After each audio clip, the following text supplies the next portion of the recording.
All right, guys, today we have what I think is the best driver video we've ever done. This video, if you're someone looking to improve your driving, is the exact routine that I would follow. I did it with my own game. I probably sent it to 20 or 30 students every single week. I promise this one's gonna really help you. Make sure you watch till the end because I layer on some details throughout the entire video. You're gonna love this one. It's gonna really help you become a great driver of the ball. Let's dive in. All right, guys, in today's video, we're talking about what I have used in my own swing to become what I consider to be a really good driver of the ball, which stats back up. What I used in a recent lesson with a student of mine that helped him go from about 240, 250 yard weak fades to the right to 280, 290 yard strong draws down the middle that he's been sending me texts about. The success of his drives going 20, 30 yards farther out on the golf course and much straighter. And it's all around this really one drill. It's like a 3-part drill or swing that I used myself back in the day, probably 20, 25 years ago, to be able to learn to hit my driver really solid. And I've used this in a ton of lessons, and I want you to be able to have this too if you're someone who struggles with driver. I think this one's really gonna help you. Again, sort of 3 or 4 parts that I turn into one motion. Here's how we start with this first. With driver, okay, to hit your driver successful, getting the club head to work into the ball from low and inside is always going to be a good idea. Getting the driver into the ball from high and outside is always going to be a bad idea. So inherently, this is all based on the best drivers of the ball that I see are able to get the club head to approach the ball from low and inside. That allows them to hit the center of the face, hit the ball the highest, the farthest, the straightest. Okay, the worst drivers of the ball I see come down the highest to lowest, sort of steep, and from out to in, they hit the ball lower, shorter, pulls and fades. Okay, so if that's you, low, short, pulls and fades, you definitely want to do this. But the question is, okay, I want to get the club from low and inside. How do I do it? And there's 3 little steps I like to follow. The first part is to learn how to swing your arms freely through the ball to get the club face closed. And how I like to do that here, if you grab the club with your lead arm only and start off with little half swings. This is what I did. I'm, 13, 14, 15 years old in Pennsylvania in my garage doing this in the wintertime over and over. Let your arm rotate with your lead arm to the point where what you're trying to do through impact with this, you can have some folding of the arm. I want you to allow the toe to pass the heel ever so slightly in the follow through to the point where it's on about a 45-degree angle. Now, because there's no impact with the ball, that might look like it's a little bit close to you, but once I actually impact the ball, that same feel will put me basically square, toe on top of the heel. So lead arm only, natural, just relaxed here, okay, not tension with the arms. Let the toe pass the heel. Now, when I'm trying to do this, notice what's going on with my body motion. Is my head going forward with it or is it staying back? My head's staying back. So the first thing I want you to do is learn lead arm rotation with your head staying back. If there was a line up through the golf ball, my head stays back behind it. My arm is extending away. Now notice I'm allowing the club to rehinge up.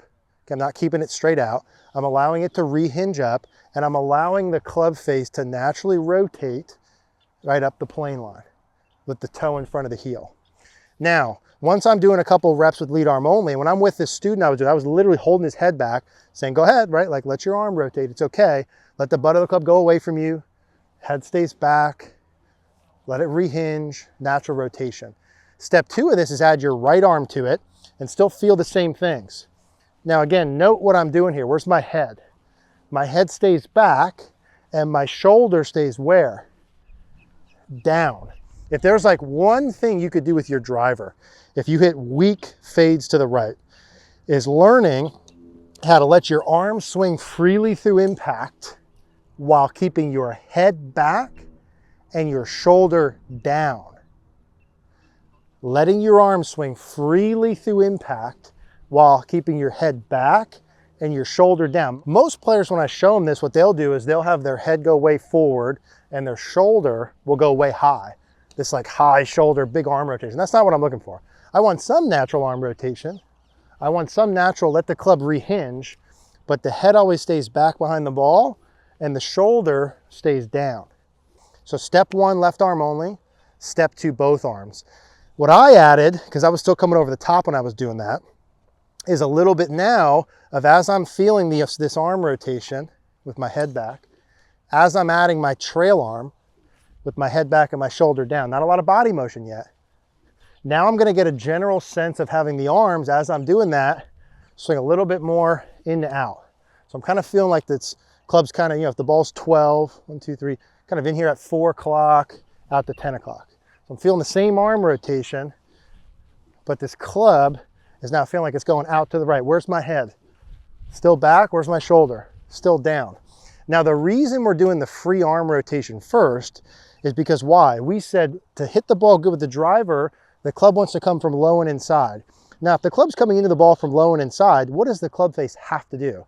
It's got to have some natural rotation to it. If the face is open, your brain's never going to swing from low and inside. You'll hit it way right. You're going to start swinging over the top, short, low, bad. So in order to get it from low and inside, square the club face first, natural arm rotation, which then means, okay, now I've got my club face having some natural rotation. Some of you guys might not like that, think that's too much. That's okay. If you start overhooking it, we can dial it down. Once I've got natural arm rotation, now I can feel my arm swinging a little bit more in and out. What am I doing? I'm still allowing the club to naturally rotate. The toe is in front of the heel, about 45. I'm allowing the club to rehinge, right? I'm not keeping it straight out. I'm allowing it to rehinge. Not a lot of body motion yet, but I'm just feeling like it's going a little bit in and out. The reason I want to feel my arms go into out is because as soon as I start to add my body turn to it, my arms that were once swinging like this, if I took my body out, as soon as I add body rotation, now what? Now that's going to be right on plane, okay? The body rotation is going to make the club not go as far in and out. It's going to make it go more neutral. Also, because we want to swing low and inside to the ball and we're hitting up on it, we got to hit a little bit from inside to offset that angle of attack. So these are just exaggerated feels, okay? Lead arm rotation one more time. Boom, boom. Add the trail arm, step 2. Heads back, shoulders down, allow it to rehinge. Get it working in and out, step 3. Now I'm gonna add some body motion. Add some body motion, what I start to do is I'll start to turn my body back a little bit on the way back and start to turn my body through. I'm still swinging this kind of half swing. So the arms are rotating. The arms are feeling like they're swinging in and out, and my body's turning. And if you've ever golfed with me, you'll note like this is what I do still today in my pre-shot routine. I feel this, body turns back. As my body's turning through, my arms are having some natural rotation and rehinging. It's a free arm swing. I'm letting the face close to the path, and I'm having the arms feel a little bit in and out because I know as soon as I go real and I get in there, that's going to be able to neutralize. Worst case scenario, if you overdo these things, is you overdraw the ball to the left. Now, I've been golfing, okay, for like 25 years. I've given tons of lessons. You know how many golfers that I work with that hit their driver high, far, and overdraw? Like 1%, okay? So that means the odds are if you're watching this and you want more distance, better driver, you want to work in this direction, okay, towards this. Even if you still want to fade it, maybe this will just reduce the slicing. Okay, so now with this, what I did in my garage, I added this little practice station. You've probably seen this one before. I have the stick right over the golf ball. So the front of the stick is over the middle of the ball from face on. And I've got it about a grip height to start with. Eventually, as I got good at this, I lowered it where you can almost have no room.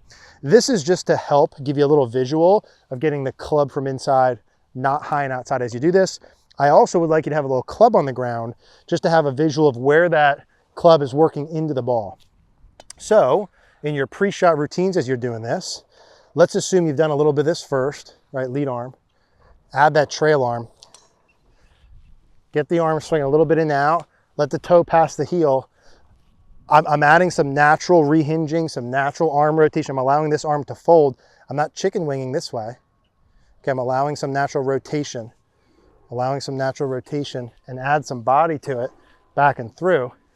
So now when I look down my target line, and I've got this little line kind of as my launch direction, I'm imagining the club working from inside, launching slightly right of that, and drawing slightly to the left. And I've used these feels to where like in the beginning, I actually drew my driver quite a bit.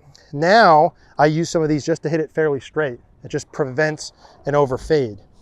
So now I'm trying to hit and take those same feels, right? Take those same feels through impact, get the club working from inside, natural arm rotation, right? My head and shoulder obviously are going to stay back as I do this. And that would look something like that. That ball launches down the right center of the fairway. That ball probably drew, I don't know, maybe 5 yards to the left.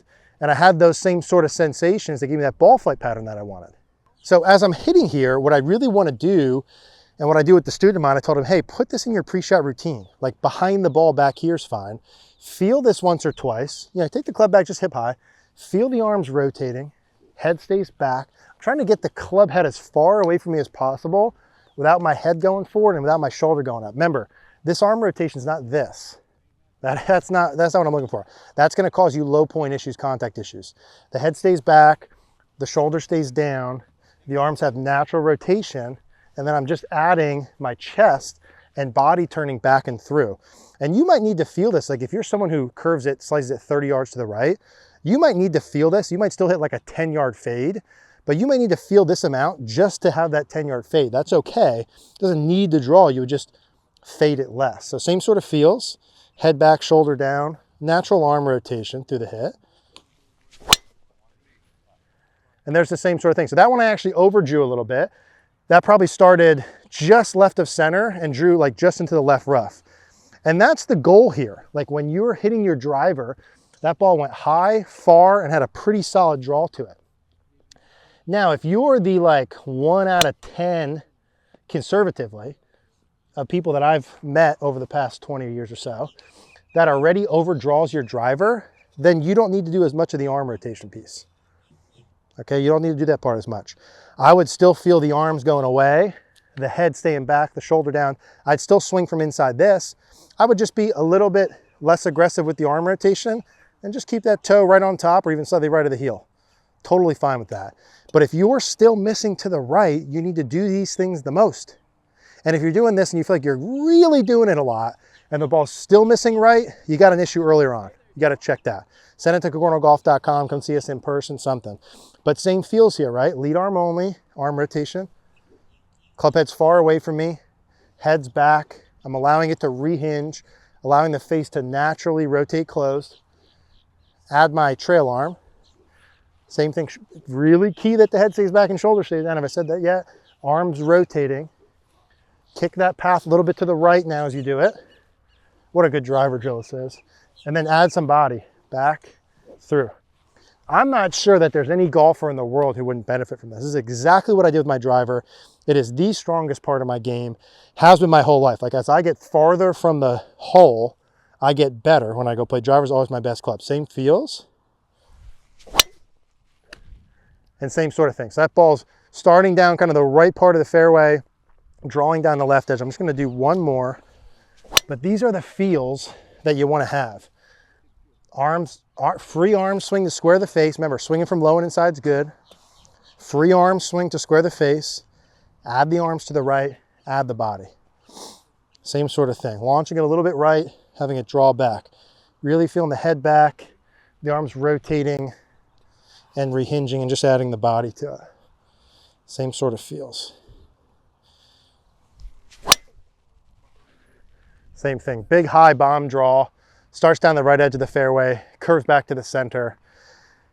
And that's what I'm looking for with this, right? Like there's a lot of pieces to the swing, but if you can get these big picture macro things right, you want to get the same ball flight pattern going over and over and know how to fix your misses. So object over the ball, object from inside, swing the club head from inside, use that little drill. It's what I've used forever. It's what my student gained 20, 30 yards on. I'm going to use this for the rest of my life. I hope you do too. Any question of this stuff, leave us a comment down below. Appreciate you watching. If you click that little like button, helps us out. Maybe send it to a friend. Thanks for being here with us. If you want to watch more like this, check out this video next.